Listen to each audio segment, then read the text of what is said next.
O mesmo Jesus que disse que quem olha com intenção impura já adulterou, é o mesmo Jesus que falou para a mulher que foi pega em adultério: vai e não peques mais.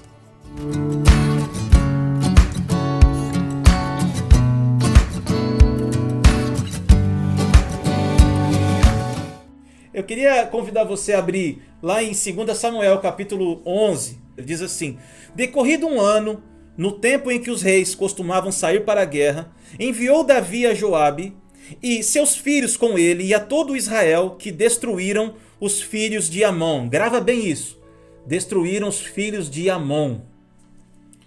E sitiaram Rabá, porém Davi ficou em Jerusalém.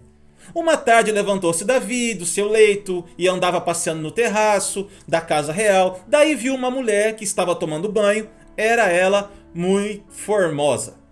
Davi mandou perguntar quem era. Disseram-lhe: olha, é Betseba, filha de Eliã e mulher de Urias, o heteu. Então enviou Davi mensageiros que a trouxessem. Ela veio e ele se deitou com ela. Tendo-se ela purificado da sua imundícia, voltou para a sua casa. A mulher concebeu e mandou dizer a Davi: estou grávida. Bom, você conhece a história, né? Davi não é um modelo de pecador, mas é um modelo de arrependimento, né? Porque importa foi a resposta que ele deu, né, com relação a tudo isso. Mas, irmãos, nós não podemos deixar de lado, né, aquilo que ele fez. Ou seja, isso nos traz uma lição. Nos traz uma lição. Porque no tempo onde os reis costumavam sair para a guerra, ou seja, o tempo era de guerra. O tempo era que os reis eram para estar trabalhando, era para estar servindo. Então, no tempo que era para trabalhar, que era para servir, Davi resolveu ficar em casa. Ou seja, ele não respondeu para a guerra. Irmãos, ele já estava, de alguma maneira, ali seduzido. Davi já estava seduzido. Irmãos, você acha que ele nunca tinha visto Betseba? Você acha que ele nunca tinha... Aquela mulher sempre tomava banho ali. Eu quero imaginar, irmão, que ele não caiu de uma vez, porque eu entendo que ninguém cai de uma vez. A gente vai caindo. Sabe, ninguém despenca de uma vez. Sabe, ele não estava no terceiro céu com o Senhor em adoração e de repente ele pega uma mulher, ele dorme com essa mulher, ele manda matar o marido dela. Eu não consigo imaginar, irmãos, que um homem cai de repente desta forma. Eu acredito que Davi já sabia que ela ficava ali, que ele já tinha observado. Um dia dá uma olhadinha e diz: está amarrado, sai correndo. No outro dia dá mais uma espiada e diz: misericórdia, né? No terceiro fala: ô Jesus, me tira daqui, né? No quarta vez ele olhou, olha, né? Deixa eu ir trabalhar. Até que o dia, irmãos, que estava todo mundo indo para a guerra, ele fala: hoje eu vou ficar em casa. Sabe, ele não respondeu para a guerra. Davi não correspondeu. Então devagar ele foi perdendo o sentimento de servir. E é isso que acontece, irmãos. Muita gente tá deixando de servir. Sabe, às vezes os pastores têm falado: os irmãos não querem mais servir, os irmãos não querem mais pegar firme na obra. Irmãos, entenda uma coisa: há um espírito de desânimo, há uma sedução fazendo com que as pessoas simplesmente desanimem, parem de guerrear, sabe, parem de servir. Ou seja, Davi perdeu o ímpeto de guerrear. E eu vou te falar, depois de um tempo de conquista, Davi, irmão, estava vindo de um tempo de conquistas muito grande. Ou seja, depois do tempo de conquista, depois de um período de conquistas, né, as coisas estavam tranquilas. E quando as coisas começam a ficar um pouco mais tranquilas, a gente deixa de ser zeloso. A gente deixa de ser zeloso. Como eu falei, Betseba sempre esteve ali. As Betsebas, irmãos, sempre estarão por aí. Né? Você liga a televisão, tem as Betsebas. Você sai fora agora no verão, né? Tá cheio de Betsebas por aí. Não é assim? Irmãos, o que eu quero dizer é que Davi não caiu de repente. Agora entenda uma coisa comigo, vamos mais a fundo nessa história, porque a gente não pode ficar somente no campo dessa coisa carnal. Vamos entender um pouquinho na questão espiritual, né? Contra quem, irmãos, Israel saiu para lutar? Irmãos, Israel saiu para lutar contra os filhos de Amon. Quem foi Amon? Quem foi Moabe? Irmãos, quem foi os Amonitas, né? Quem foi os Moabitas? Irmãos, foram os filhos que Ló teve com as suas filhas. As filhas embebedaram o pai e acabaram engravidando do pai. Então, Israel tinha saído para lutar contra os filhos de Amon. E é interessante que Israel vence os filhos de Amon. Porém, esse principado derrubou Davi. Entenda, Israel venceu, mas Davi caiu. Por isso que no plano físico, podemos estar crescendo, podemos estar avançando, sabe, ministerialmente podemos estar, né, bombando, mas no plano espiritual, os homens de Deus, eles podem estar se perdendo. Eu acho que esse é o grande perigo, que a gente não percebe essa sedução. Porque no plano físico tudo vai bem, mas no plano espiritual tudo vai mal. E lá em Neemias capítulo 13:1 diz assim: naquele dia se leu para o povo no livro de Moisés, achou-se escrito que os amonitas e os moabitas não entrassem jamais na congregação de Deus. Nós estamos falando da imoralidade, né? Que a imoralidade não podia entrar, os filhos, esses filhos da imoralidade não podiam estar dentro da congregação. Mas irmãos, qual é a nossa realidade hoje? Que essa imoralidade, ela já entrou no meio da congregação. Eu não estou falando só da imoralidade sexual, mas eu estou falando desta também, mas eu estou falando dessa sensualidade. Está falando que já envolveu, já se infiltrou no meio dos crentes. E está atrofiando, e não é só os homens, irmãos, as mulheres também. Não estamos falando só para homem aqui. Eu estou falando de um espírito que vem para atrofiar a mobilidade espiritual dos homens de Deus e das mulheres de Deus. Está atrofiando, paralisando espiritualmente, né, a família, os filhos, os jovens, né? Os jovens estão sendo muito seduzidos com as coisas da internet.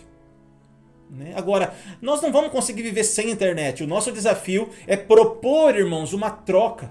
Sabe, é propor algo para os nossos filhos um pouco mais atrativo. Esse é o meu desafio.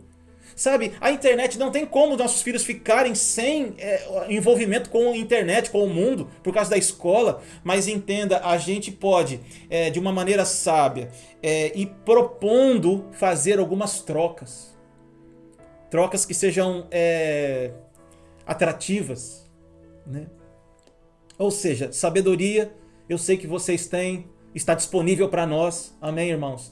O Senhor disse, olha, quem precisa de sabedoria, peça, porque Ele dá livremente, amém, irmãos? Então, se tem que pedir alguma coisa, vamos pedir sabedoria nesses dias, para saber lidar com tudo isso, porque é tudo muito novo, ninguém sabe o que fazer, nem os mais ricos, nem os mais poderosos sabem o que fazer, tá todo mundo vai para frente, vai para trás, vai para a rua, volta para casa. Tá todo mundo nesse lugar. Mas, irmãos, uma coisa eu tenho pedido, Deus, me dá sabedoria. Sabe? Mais do que pedir dinheiro, mano, temos que pedir sabedoria. Amém? Sabedoria para não ser, sabe, envolto nessa sensualidade.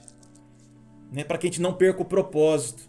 O que eu quero dizer para você é que Davi era um homem segundo o coração de Deus. E ele não é um exemplo de pecador. Ele é um exemplo de uma pessoa que encontrou em Deus um lugar de arrependimento. E ele enfrentou todas as circunstâncias, irmão, todas as consequências do seu pecado, sabe, de boca fechada.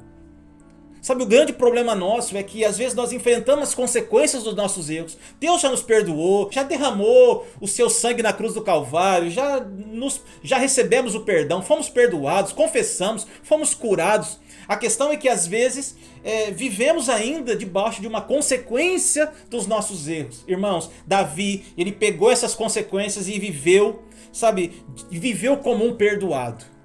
Acho que essa é a melhor definição. Viveu como um perdoado. Abraçou todas as consequências que precisava abraçar, mas viveu como um perdoado. É assim que nós devemos viver, em nome do Senhor Jesus.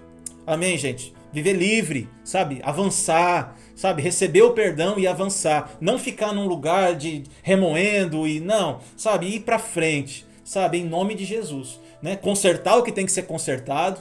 Amém, gente? Não estou falando só de se arrepender, mas estou falando também de se arrepender e confessar. né? Confessar o que nós falhamos, erramos para as pessoas que nós falhamos, nós ferimos. E então, sabe, viver como um perdoado. E na oração de Davi, ele fala assim: Senhor, sustenta-me com o espírito voluntário.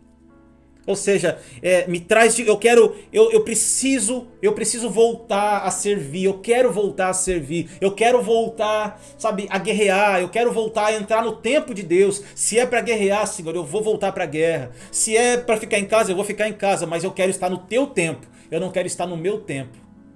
Sabe, ali, irmãos, Davi, ele orou, ele falou: olha, Senhor, eu preciso de ti, eu quero voltar para o teu tempo.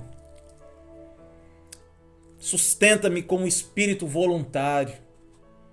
Depois você, no Salmo 51, você conhece, e ali é uma oração de arrependimento verdadeira. Sabe, falando assim, agora da imoralidade mesmo, né? Sexual. A imoralidade hoje, falando assim para homens, né? A imoralidade hoje, irmãos, é a ferramenta de Satanás para tentar parar os homens de Deus. Sabe, quem lembra de Jeú, né? Jeú, ele estava determinado para ir contra Jezabel. Ele cavalgava como um louco, diz a Bíblia. Ele saiu correndo para destruir Jezabel. Ele tinha essa incumbência do Senhor para isso. E quando ele está chegando perto, começa a vir mensageiros, sabe, falar com ele. Ele foi passando a espada a todo mundo, né? Foi deitando a espada em todo mundo. Por que o que eu quero dizer isso? Os mensageiros de Jezabel estavam vindo ali para quê, irmãos? Para tentar fazer com que ele entrasse numa negociação com o diabo. Sabe, uma negociação com Jezabel. Ou seja, nós precisamos tomar cuidado para não cair nas negociações. Esse espírito de sedução, sabe, vai querer, sabe, enviado pelo diabo, irmãos. Esse espírito de sedução vai tentar fazer com que a gente entre em negociações que, sabe, que não são de Deus, obviamente, mas que querem nos tirar do propósito. E ele vai matando todo mundo, ele passa a espada em todo mundo. Porém, quando ele chega contra Jezabel, irmãos, a Bíblia fala que uma janela se abriu. Jezabel estava ali, naquela torre, e uma janela se abriu. Para quê? E ela aparece pintada com os olhos, ela aparece toda produzida, né, como uma prostituta. Para quê, irmãos? Para quê? Para tentar seduzir. Ela foi ali na janela mostrar a sua sedução. Ou seja, aquele espírito para que quando Jeú chegasse, sabe, ele parasse. Porque muitos homens, eles param diante da imoralidade, eles param diante da sensualidade, eles param diante de uma mulher, de uma prostituta. E essa era a ideia, espiritualmente falando, de parar Jeú pela sensualidade de Jezabel.